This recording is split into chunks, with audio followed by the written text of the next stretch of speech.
What's good, everybody? Welcome into It's Hard to Believe, our Week 10 NFL Mega Preview here on the Early Edge, your daily and weekly sports betting show of record. We are powered, as always, by the almighty SportsLine, the best value in all of sports betting. Now, for those of you who are brand new to the show, I need you to pound the like button for me. If we get to 200 likes, I'll give away a year-long membership to the show. Also, we're going to give away a free sub for somebody who's active in the chat today. We're going to give away a free Early Edge t-shirt, which I wore this morning, for somebody who's active in the chat. So put your questions, anything you might have, or just want to be funny, throw it in the chat. Also, we need your Twitter handle so you can be eligible to win. Now, our schedule for the week, it's always packed. Let's go ahead and throw it up there for Early Edge live streams in the afternoon. We do this mega preview every single week. Then don't forget about the college show on Wednesday. There you go. Then Thursday, of course, Early Edge Live before Thursday Night Football. Then Friday is our prop special. Sunday, 2 live-hour shows, and Monday right before Monday Night Football. Now, you see the stars of the show. I bring in my heavy hitters for this one. Coming off, guys, an historically bad week for favorites in the NFL. R.J. White, welcome back to the show. Hello, sir. How you doing? Historically bad week for me, too. Typically, I'm on underdogs, and I just picked the wrong week to be on the favorites. I'll tell you that much. It's amazing. 5 teams that were underdogs of at least 5 points or more won on the field. That's how historic this season or this week was. Tied for the most in a single week over the past 30 seasons. Think about that. M squared. Hello, sir. What's up? How's the sweat going for you? We're sweating some college basketball over here. But, we got some serious sweat going over. It's 18 right now. We have a brand new segment on the show in the morning show called Underdog. We give an under and we give an underdog. And right now we've got Alcorn State getting 26.5, 28. It's an 18-point game right now. And some live bets in the game too. That's what the Early Edge is all about. Maestro. Hello, sir. Hello. I got a sweat coming up at 6 p.m. on the Big Ten Network, so let's do it. Let's get out of here on time. Yeah, well, we're definitely going to get out of here on time. All right, so let's get into our power rankings because they change every week, and you guys really like this discussion, so we're going to make it pretty quick. But, Johnny, let's go ahead and put up the brand new power rankings heading into week number 10.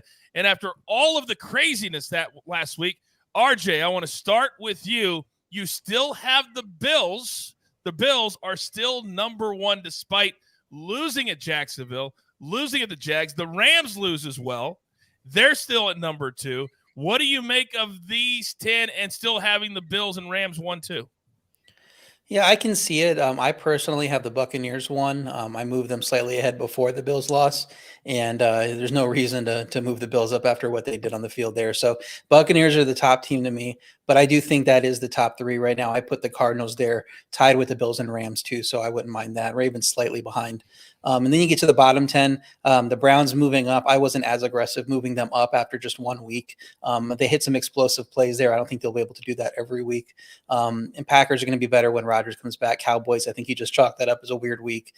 Colts, I know are going to be high for a lot of people, but when they're healthy, that they have a great offensive line, they have a great defense. It's just, can they avoid the Carson Wentz picks, the terrible plays that he has? It seems like once or twice every game. So he seems to be like the Achilles heel of that team. You avoid those stupid mistakes from him, and they have a really good team top to bottom. So interesting that the Chiefs are as high as they are. I've been moving them down. I have no confidence in them, but defense is playing well. I know that's the reason why they're so high. And the offense, they're still, I think, 7th in yards per play or key metrics.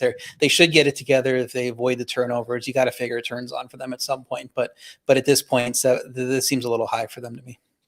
Aaron Rodgers may have made another $160 million based off of what Jordan Love did on Sunday. All Packers fans do whatever you have to keep Aaron Rodgers in the fold. Now, Mikey, people in the chat are like, where are the Titans? The Titans, all they do is just keep winning, beating good teams. They go on the road Sunday night and beat the Rams. Are you surprised the Titans aren't in the top 10?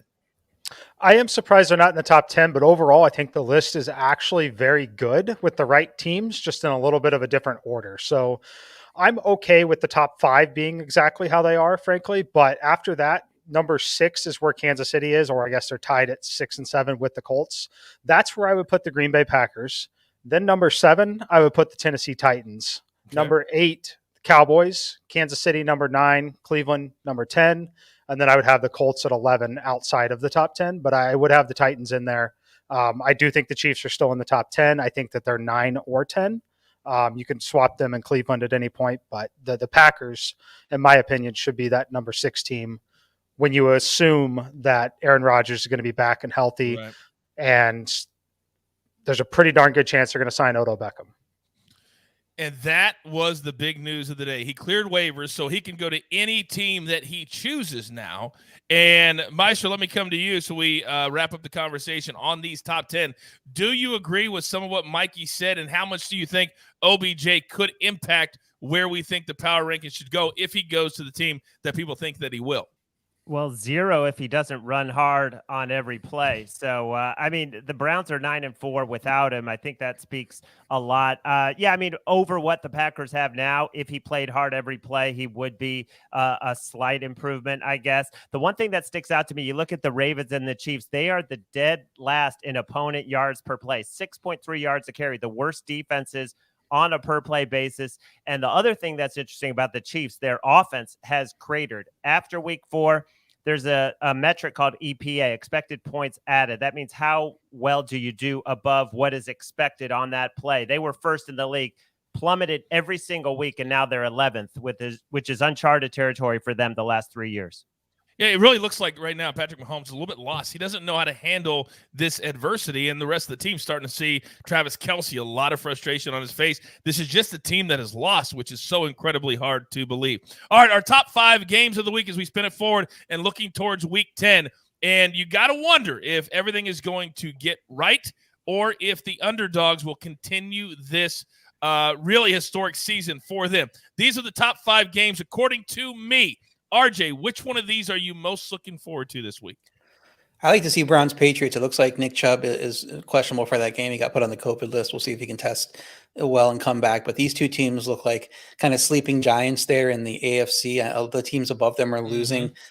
So you could see one of these teams. You could even see the Patriots, challenging for the AFC East if the Bills continue to flounder. The Browns wouldn't surprise anyone, I think, if they started challenging for the division. So, I mean, this could be a quietly, compelling future playoff matchup here between these two teams in January. So it's going to be interesting to see if Mac Jones can handle that defense and if the Patriots can slow down what was a good Browns attack last week.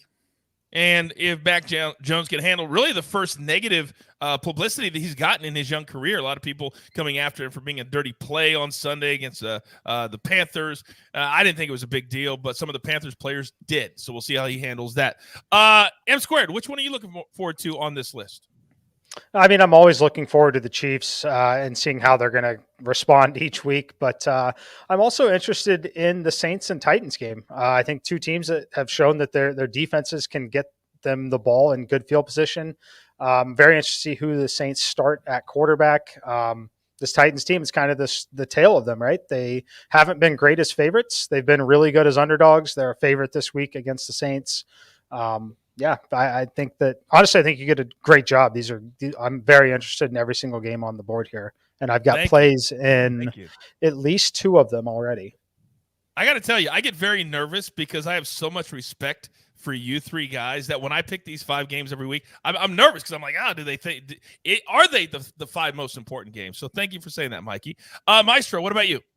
Saints Titans is the one that jumps out to me. First of all, with the Titans dressing up as favorites after 4 straight outright underdog wins, it's a totally different role. And Sean Payton on the road. And this team, if you look, it's every other week. They covered week 1, didn't week 2, week 3, week 4. They are perfect in that pattern.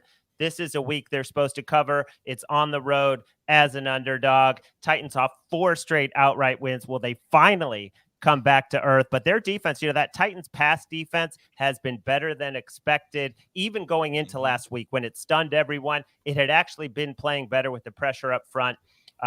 So that's one I'm really looking for and maybe looking to tease the Saints.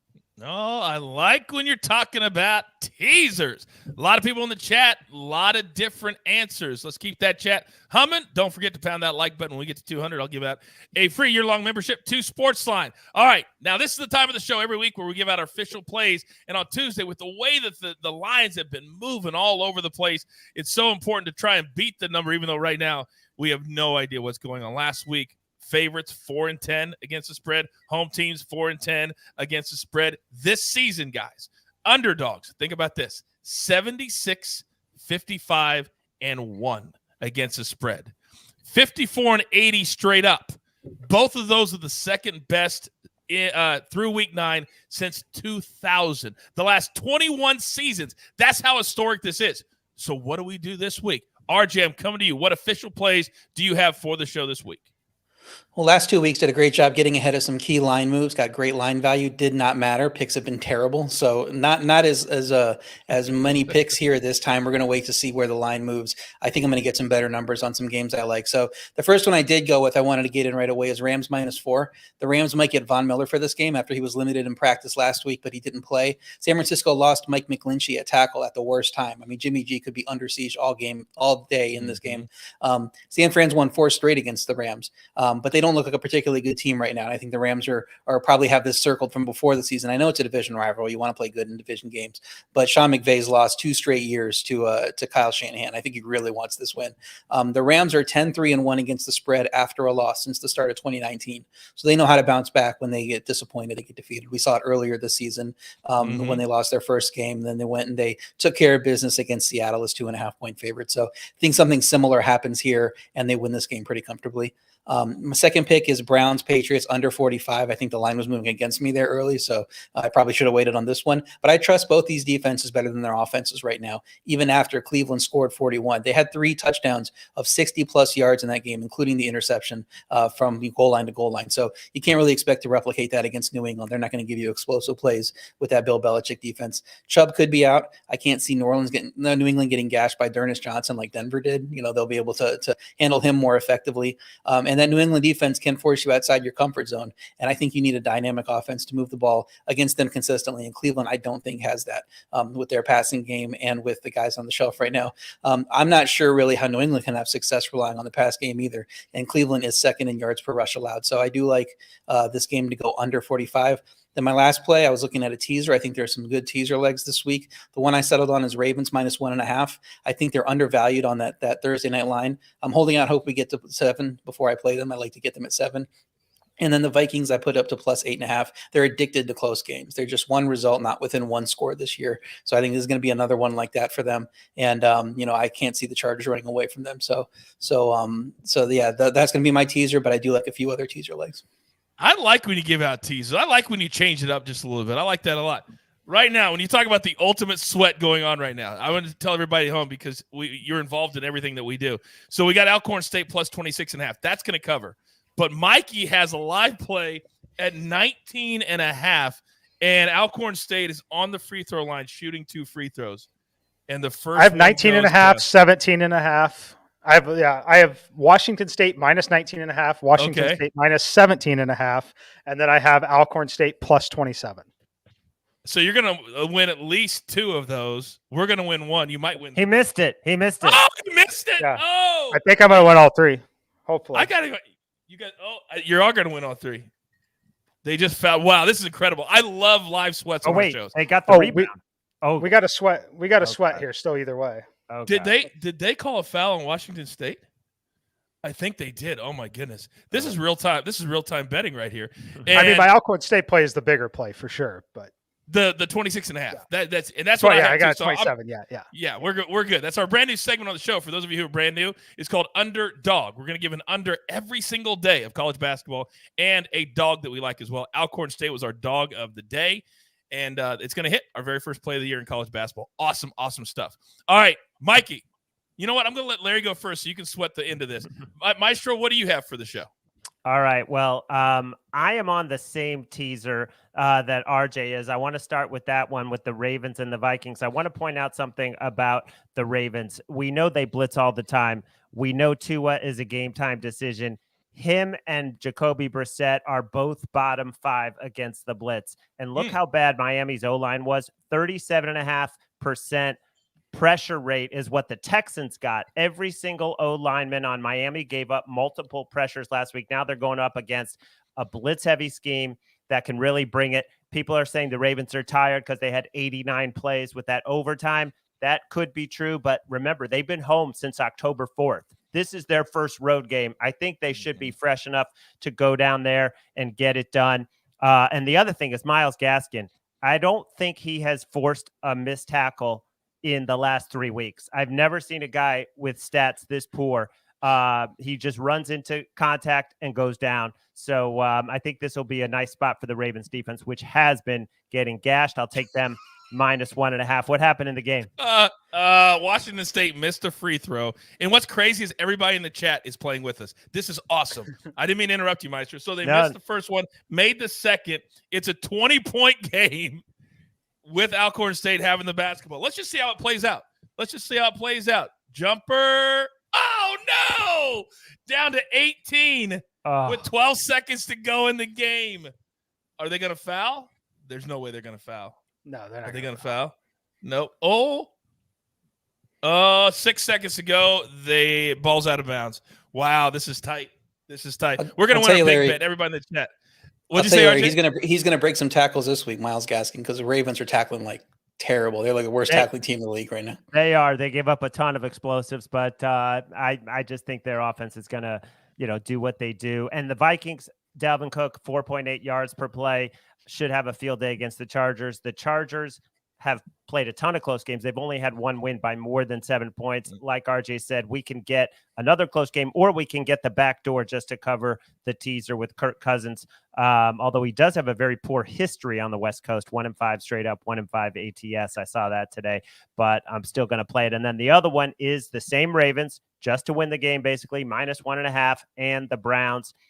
Dearness Johnson, 146 yards and a touchdown the last time he had to fill in against the Broncos. So I'm not that worried about the Chubb thing, but if the news moves the line, you'll get a better number. Maybe you get 8 with the Browns. Maybe you get 8.5. So far, it hasn't moved that line at all. The Browns are third in yards per play. They're that's defensively. They're 9-4 without OBJ. Mac Jones has struggled under pressure. They're going to get a lot of pressure with Myles Garrett. And how about this? The Patriots, unbelievable on the road, but 1-4 at home, the only win over the Jets.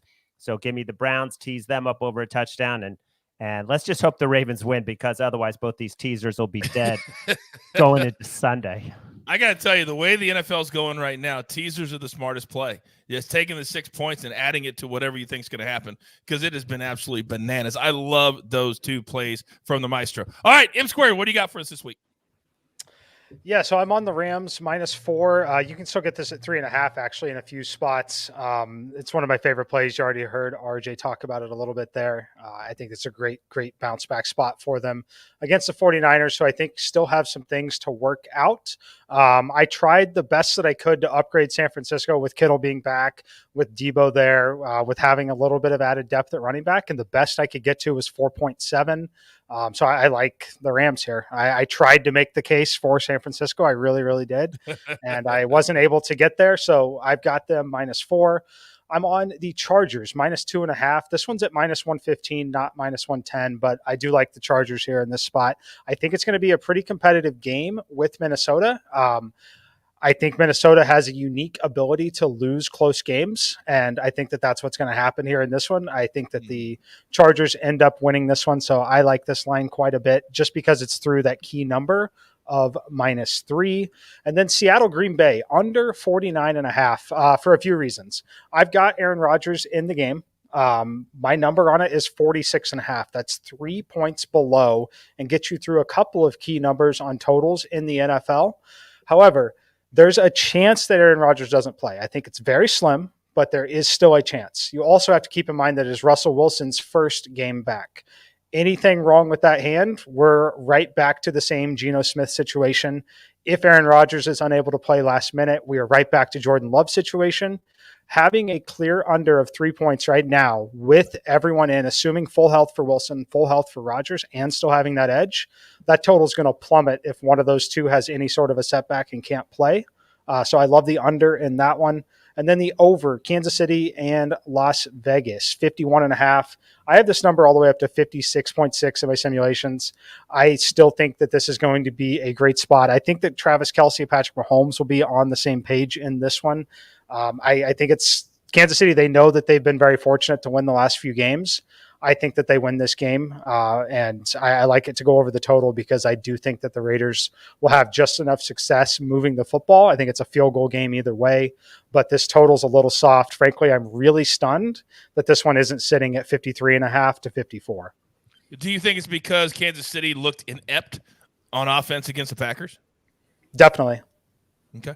All right, very good. All right, so those are our official plays for the show. But now, unlike other shows, we break down every single game over the course of the next 30 minutes. We go bang, bang, bang, bang, bang, and get our guys' thoughts on all the games for this particular week. So let's jump right in. And, RJ, I'm going to have you start. Of course, we have Thursday Night Football, and that's the game that we're very heavy on. So I want everybody's take on this. Ravens laying 7.5 at the Dolphins, a total of 46.5. The Ravens coming off a win on the field, but they did not cover as 7-point favorites over the Vikings. The Dolphins did cover in an ugly game against the Houston Texans. RJ, talk to me.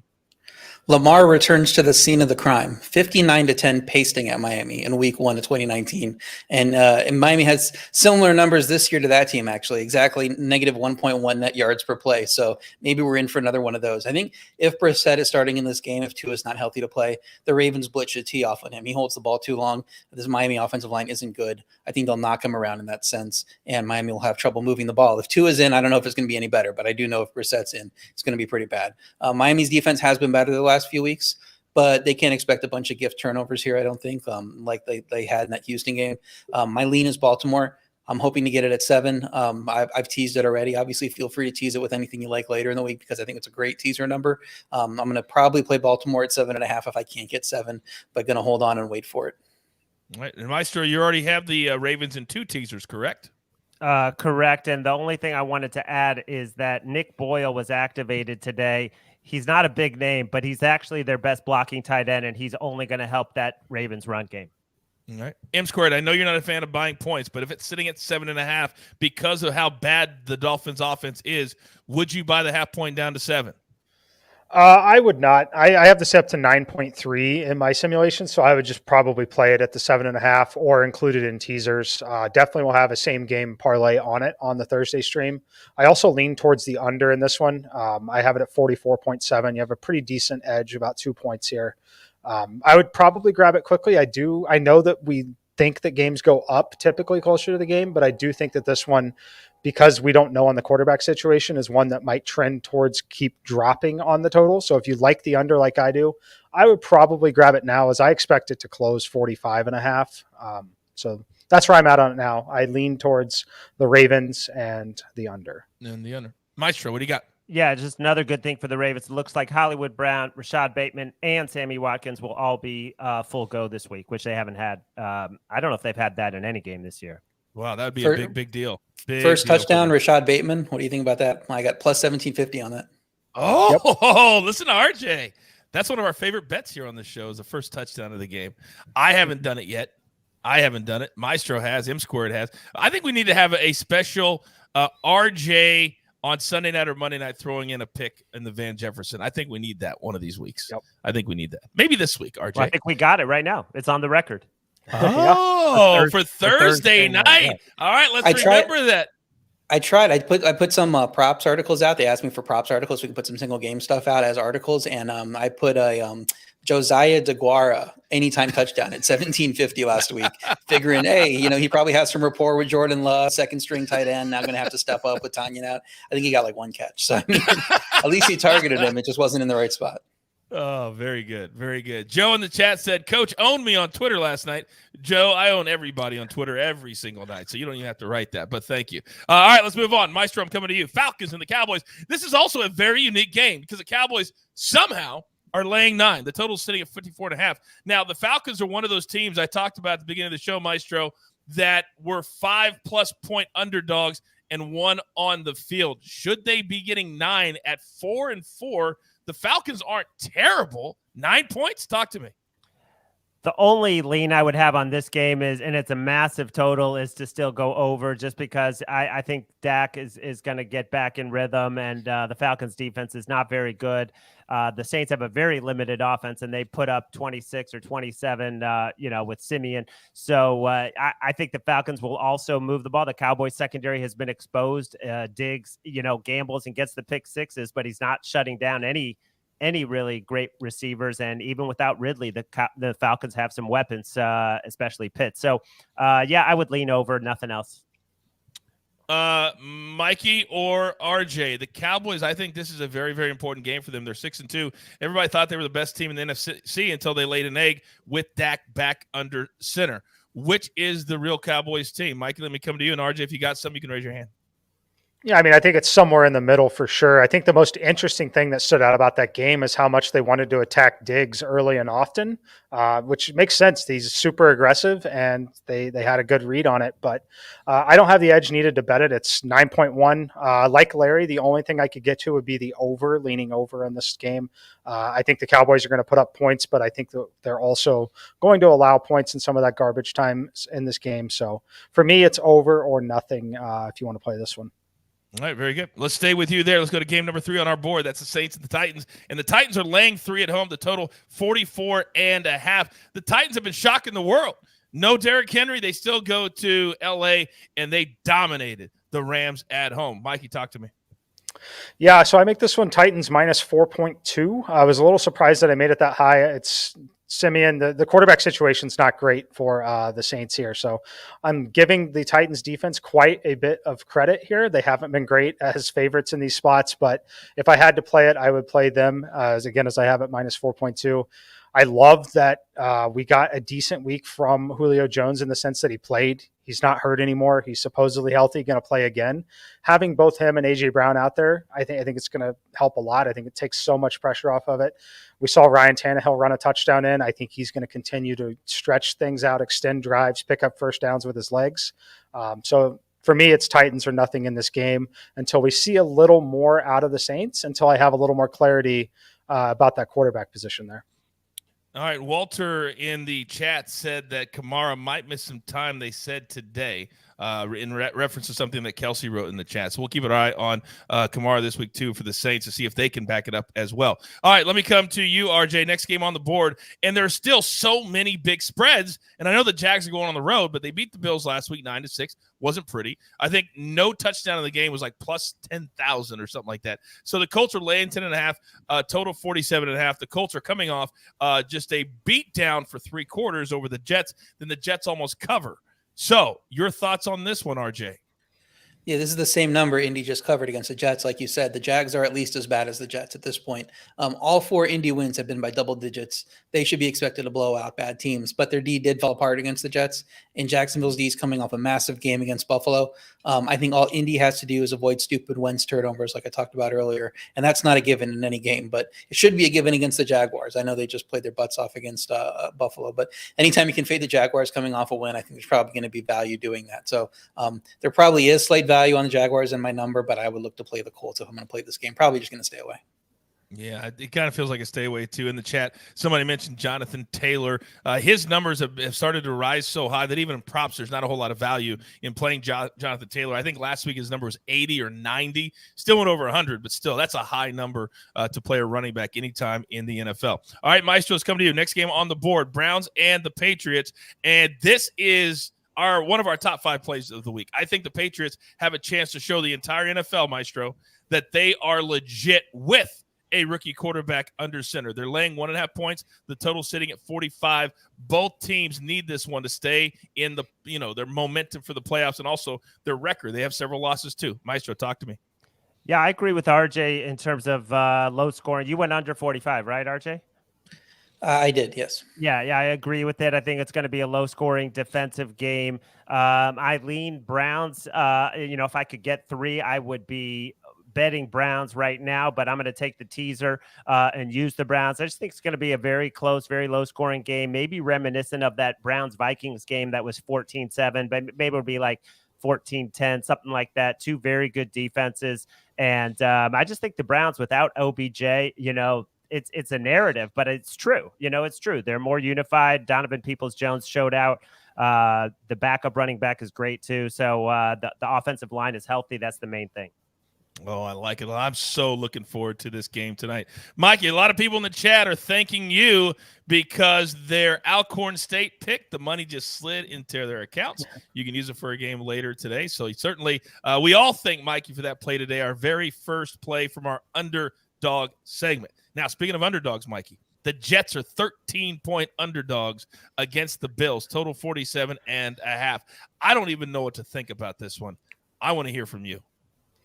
Yeah, so I definitely am not taking the points with the Jets personally here. I know Mike White might be back. They might get to dump those passes to Michael Carter again, but it's Bills or nothing. So I make it 13.8. I might end up playing it overall just because I think it's nice to get it under that 14 number. I think it's a huge bounce back spot for the Bills. I think that they respond nicely in this game. So if I'm betting it, that's the way I'm betting. I don't think the Jets are very good. Obviously, really kind of a dumb statement. We know the Jets aren't very good, but I think this Bills team is going to bounce back in a big way. And I expect a much, much better effort from Josh Allen. And I think he finally connects with Stephon Diggs for probably 2 touchdowns in this game. RJ, this is your squad. Going to Jacksonville and managing all of 2 field goals. Yeah, they played bad, but now you're bringing the Patriots right back into the mix because they start to meet twice down the stretch. Is this, in your opinion, a bounce-back week, as Mikey said, for your Bills? I want to say yes, but it's now 2 games with the offense not looking right. This one came with the turnovers. I want to say they'll be fine, but we're still waiting for the Chiefs offense to be fine. I would have said they would have been fine by this point, and that didn't happen. The Jets offense somehow has almost 1,000 yards in their last 2 games. The defense continues to get blasted. So Bills offense should be fine in this game. Even though Robert Saleh is supposed to be a defensive genius, this defense is just getting rolled. If the Buffalo offense is fundamentally okay, they're going to cover this game, and it should soar over. But those Chiefs are a cautionary tale to me, and I'm not willing to just assume they're going to be great. So it's going to be a stay away. All right, very good. Very good. 13 points. You got something, Maestro? Yeah, just the Bills have not been able to run the ball. And that's, look what the Colts did running the ball against the Jets. I mean, they did whatever they wanted, but I just think there's something wrong right now with the Bills offense. And with Mike White, it looks like he's going to come back. He can get you through the back door. For me, it'll be Jets or nothing. It feels like that the number 1 seed this year in the AFC is going to be a team with 3 or 4 losses. That's what it kind of feels like. And normally it's been 1 or 2, but a lot of these top teams, as you guys are talking about, they're losing at the top. All right, moving on. Speaking of a team that is actually winning and moving in the right direction, we watched it last night, the Pittsburgh Steelers. They were unable to cover, and me and the Maestro won a little SportsLine showdown. Yeah! But they're laying 9, another big number against another bad team. The schedule makers, I know there's a formula, but it just seems like this year there's a lot of bad matchups. RJ, Steelers laying 9, the total 42.5. Talk to me.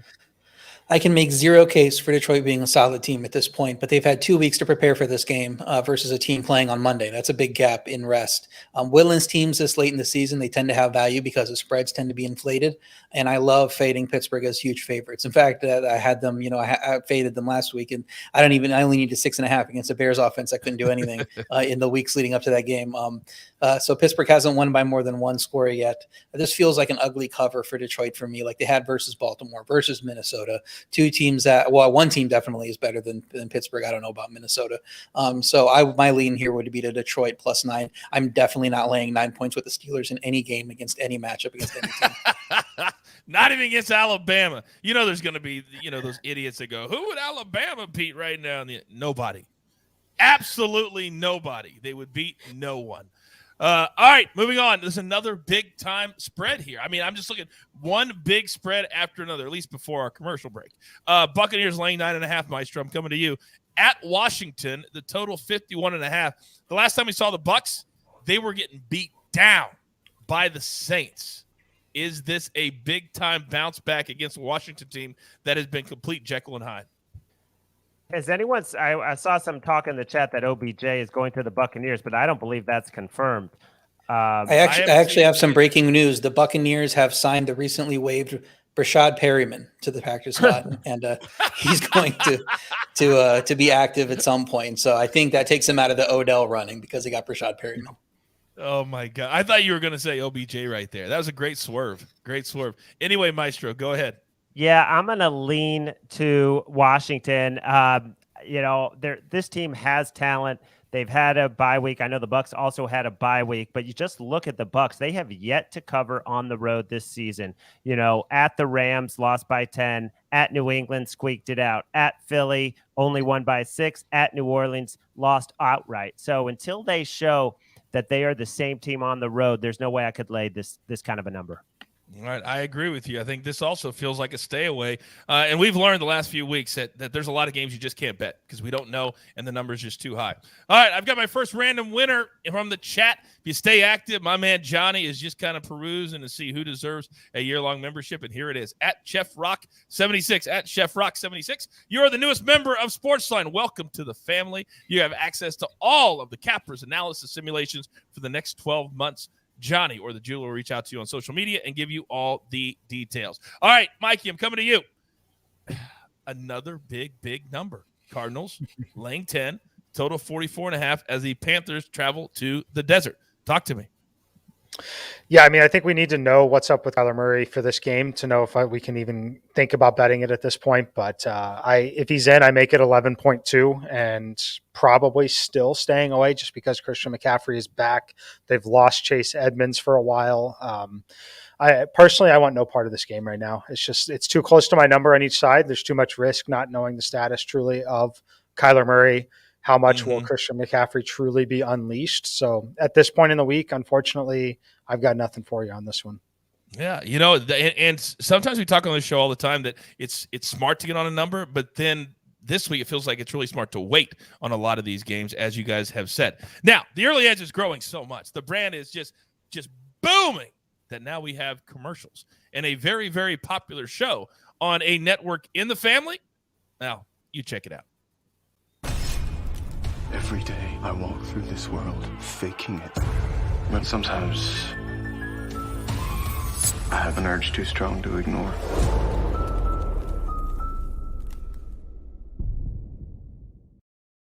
Oh, I love DEXTER so much. All right, continue to pound the like button. Also, I need your Twitter handle in the chat. If you're going to be eligible to win, we got to get to 200 likes right here on the show. We should easily be able to do that. All right, we continue on as we break down every single game on the board in our Week 10 Mega NFL Preview. Thank you to all of you for joining us here today. RJ, I'm coming back to you. Now, these are some numbers. These next 1, 2, 3, 5 games all have numbers that we can play with, right? So now we can really break some games down. Vikings, Chargers, LA laying 2.5, the total 52. I know we have an official play on the game. RJ, you start the discussion. Yeah, I love teasing the Vikings up here. Chargers, I don't think are going to run away from a lot of people. Minnesota wants to run the ball. They can do so against the league's worst rush D in this matchup. This would be Dalvin Cook's season, all over this field. Minnesota's defense has been awful the last few weeks. They let Baltimore hold the ball for more than 46 minutes in that game. I believe Baltimore was 11th in the database of StatHead of since 1983 of time of possession allowed in a game. So Minnesota's defense just cannot get stops. I think the Chargers are the better team, but I have zero clue which team I'm getting every week with both of these teams, actually, with the Chargers or the Vikings. It could be anybody that shows up. So feels like there's a good chance this goes over for me with Cook and Herbert both going off on their respective sides. So I would lean to the over here, but definitely like the Vikings as a teaser leg. I kind of feel the same way that RJ does. Maestro, let me ask you, would you lean towards the over here with two teams that cannot figure out what they want to do week to week? Yeah, I think Justin Herbert is going to tear apart that Vikings pass defense, but I think the Vikings will have plenty of success.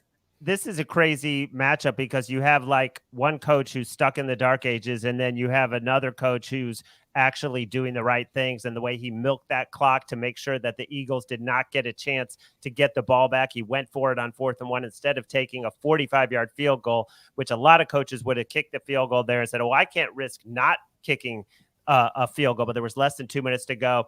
And Mike Zimmer coming out, getting the ball in overtime and running the ball when they were throwing at will on the Ravens, setting up a 3rd and long, which they don't convert, and then the Ravens winning the game. So I think it'll be another close Vikings loss. That's why I'm going to use them in a teaser, but stay away otherwise. Yeah, I think Zimmer's gone at the end of this year. I don't see how they can continue to have a defensive-minded head coach when that is the problem of their team. It's not the offense. The offense can score. They can run it. So I think Zimmer's gone when the season is over. All right, moving on. And I'm coming to you, Maestro. And this is the Eagles and the Broncos. These are two teams, again, very Jekyll and Hyde. But let's talk about Denver for a second. They go to Dallas. And the Cowboys are like, we got Dak back. We're going to just clock the Broncos. We're going to continue to roll. We're going to stay in that number 1 seed in the NFC. No, that didn't happen. They beat the Cowboys by 14 points on the road, and now they have a chance to come home to play another NFC East opponent in Philadelphia. Talk to me. Yeah, they squeaked by the other NFC East opponent at home 17-10 in a very sloppy game. And then they played easily their best game in probably 3 years. So it's hard to back a team coming off, their absolute high point. But at less than 3, it is tempting. It is very tempting at less than 3. The Eagles have been playing a lot of tight games. This one right now, I'm just it's staring at me and it's tempting me so much, which means I should probably stay away. Only laying less than a field goal. I think I leaned Broncos on this one just based off of what I saw on Sunday. All right, Michael, let's come to you. Seahawks and the Packers. And I know you've already discussed this one because of the uncertainty at the quarterback position. Both of these numbers, in your opinion, should change by Sunday once we find out what the quarterbacks are going to look like, correct? Yeah, I mean, the total will drop for sure if one of the quarterbacks is not able to play, depending on which one. But, yeah, I like the under 46.5 is where I have it. I think that both these teams still can be conservative enough. Both are going to be content trying to run the football a little bit. So as far as where I like the spread, I've been higher on the Packers than most throughout the season. So I have them all the way up to minus 4.9 in this game. Pretty good value on this number. I like it. I'm going to wait it out. I think that we could see this one drop a little closer to 3. I think if we keep getting good reports out of Russell Wilson, I think people like to back Russell Wilson. So I lean towards the Packers. I'm already on the under, but there's a good chance if it hits 3 that I'll be on the Packers also. All right. Keep that in mind. Take that note, everybody at home. If it gets to 3, bang that number, whether it's Wednesday, Thursday, Friday, it doesn't matter. Take those notes. By the way, I'm going to give a shout-out to Milton. He just won the year-long sub, and my man already had a sub, so he's giving it to somebody else in the chat. And why? Milton says because we need to grow the family. That's a big-time shout-out for passing that year-long sub along to Johnny, I believe, or Joe, one of those two. But thank you so much, Milton. That's really, really kind of you. All right, moving on. And this is a game, again, we don't know what's going to happen. I've never been so uncertain, and I can only imagine how you guys feel every week right now because I just get to host. I throw out a game or two every now and then. But, RJ, I come to you. When you have the Chiefs laying 2.5 on the road against a Raiders team that has looked really good at times, they're in first place in their division, total 51.5, but the Chiefs could flip the switch at any given week. What do we make of this one? Yeah, I think the line is way off unless this is the week that KC fixes everything. And I've been waiting for that week and week and week, and it hasn't happened. Vegas outplayed the Giants for the most part. They lost on stupid turnovers. They lost on that pick 6. It's not the type of loss where we can call them frauds, I don't think. But that's what this line is doing. It's saying that the Raiders are frauds. The Chiefs are going to get better. The Chiefs defense has looked better, largely against poor offenses, though. The Vegas offense is top 10 in yards per play. Vegas defense is second in net yards per pass attempt. So you want to run on them, but the Chiefs aren't going to run the ball. I mean, we know that they're not just going to come in here and run the ball 30 times and try to win this game. So I love Vegas plus 2.5. I think it's a perfect teaser team too with how Casey's playing. So tease them up. But I'm going to try to get 3. It looks like it wants to lean to 3 with the Raiders, and then I'm going to play the Raiders. There is no way the Chiefs beat the Raiders by 9 in a teaser. No way. Maestro, what do you got? It's another case where I agree with RJ. They went 1 of 6 in the red zone, but Rich Bisaccia, 4th and 3, I believe, from the 7, down by 4, decides to kick a short field goal and they miss it. I mean, that made absolutely no sense and hurt the team. But I did see the great Adam Chernoff point this out on Twitter. The Chiefs were laying 10 to the Giants. The Raiders were laying 3 to the Giants, 2.5 or 3. So that was just the past 2 weeks. So the thinking is, even with home field being switched for those games, that this line should be above 3 for the Chiefs. But it seems like RJ completely disagrees with that. Well, I don't know how you cannot think that way. The Chiefs are atrocious when it comes to covering the spread and just winning football games right now.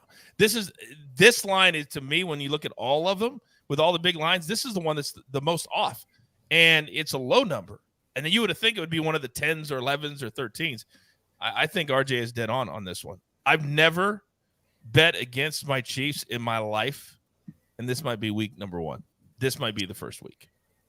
I hope you keep winning some showdowns this week then, because this is a Sunday night game, and I can tell you there's a really good chance I'll be on Kansas City against the spread. Well, there's Mikey. Make no mistake about it. I'm not showdowning the Chiefs. That just puts everything out on Front Street, and then I'm just going to be in a complete emotional turmoil on what do I root for. There's no way I'm playing in a showdown. I mean, that would be a typical early head showdown. A Chiefs fan against a Chiefs fan. Stupid. And I would be the dumb one on the other side. All right, final game on our board. And Maestro, I'm coming to you. And I know we've got two guys that are already on this game, so I'm going to let the one guy who's not start the conversation. The Rams, 49ers. Rams are laying 4 on the road. That tells you how bad the Niners played last week. Total 49. Maestro, talk to me. This is the kind of game where you do want to back the 49ers. I'm not on it myself, but I mean, they're good as underdogs. They're terrible as favorites when they're expected to win. They never do anything. 2 really soft fumbles, killed them early in that game against the Cardinals. But if I had to play it, I'd play the Niners, but I'm not going to play it. RJ. Yeah, this line moving toward the Niners, it seems like the sharps are going to be on the Niners. I don't know what they saw last week that makes them think that that's a good idea. The Rams are going to come in. Well, yeah, maybe. I mean, we'll see if they couldn't be worse, because the Rams couldn't play worse than what they did. I mean, Matt Stafford's out here looking like Carson Wentz with these interceptions. So it's an embarrassing loss due to bad turnovers for the Rams. They're going to come in pissed off in this game. 49ers defense has not played well this year, and they're supposed to be a good defensive team. I want to say that, chalk that up to they lost their leader, Robert Saleh, to the Jets. His defense over there, the Jets, has been atrocious. So I don't know what it is. But it seems like this is a game where the Rams can pick on that secondary, just score whatever they want. And good luck to Jimmy G with that tackle, with McGlinchey being hurt and Von Miller maybe playing in this game, because it could get ugly. Oh, it really could. Mikey, I know you're also on the Rams minus the 4. I am, yeah, and I do agree with RJ. We're going to see some sharp action coming in on the 49ers. I told you at the start of the show, I tried to make the case for them. I tried to upgrade. I tried to give them credit for having George Kittle back. I tried to give them credit for having some running back depth, projected to have some running back depth in this game. Jimmy G is getting worse, and that's the problem. He's, the larger sample size of putting him out there, he's coming back to where we know Jimmy Garoppolo is at this point in his career. So I think the Rams come in here and I'm not going to say they roll and win by double digits necessarily, but I think they win by a touchdown, have a comfortable win here. I do think that Stafford bounces back in a nice way. I think Cooper Kupp, Robert Woods, Van Jefferson all pick this defense apart. So it's Rams or nothing for me. Again, I tried to be on 49ers, give them all I could, and all I could get to is minus 4.7 for the Rams. And we know you are disciplined when it comes to that model. By the way, did you guys see the story today on Cooper Kupp's dad? That apparently, as a courtesy in his fantasy leagues the last several years, the other players in the league have allowed him to draft his son. And now he's gotten so good, they say, you've got to earn it next week. So he has to go back into the draft order, and then his son can go to whoever. That is savage by the other guys in the league. Don't you think? It's kind of savage to say, because he's giving him 100 points a game or whatever. I don't do fantasy, but fantasy is some serious stuff though. You gotta level playing field. You gotta take it seriously. I mean, in my fantasy officiating league, I won because that Tony Corrente performance last night was amazing. Like, he just flag after flag after flag. He's just the GOAT of this league. He's the star that everybody tunes in to see. So I'm very glad that we got to see him in primetime, because he's just the guy that is the face of the NFL. If you guys don't follow RJ on Twitter, he is low-key one of the funniest dudes you're going to ever see on Twitter. And last night, you had some hilarious tweets about the referees. But if I'm the Bears, I am furious last night. Some roughing the passer calls that weren't called. And then, of course, the bad block they called personal foul on a touchdown. That wasn't a penalty. It was horrible all night, and almost every call went against the Bears. And yet we still covered, Maestro. We still covered, baby boy. That's what we did. All right. You guys have been incredibly active in the chat. I can't thank you enough for participating. Our free T-shirt winner. Here is the name, at the 3B3RK. At the 3B3RK. You have an Early Edge T-shirt, hot off the presses, coming your way. We will reach out to you. That's how important it is. Put those Twitter handles into the chat. Now, we wrap up every show putting up our official plays. And as you can see, the recap board, as Johnny will put it up, I give my guys 15 to 30 seconds to give an idea of what they're most looking forward to this week in the NFL. RJ, kick us off.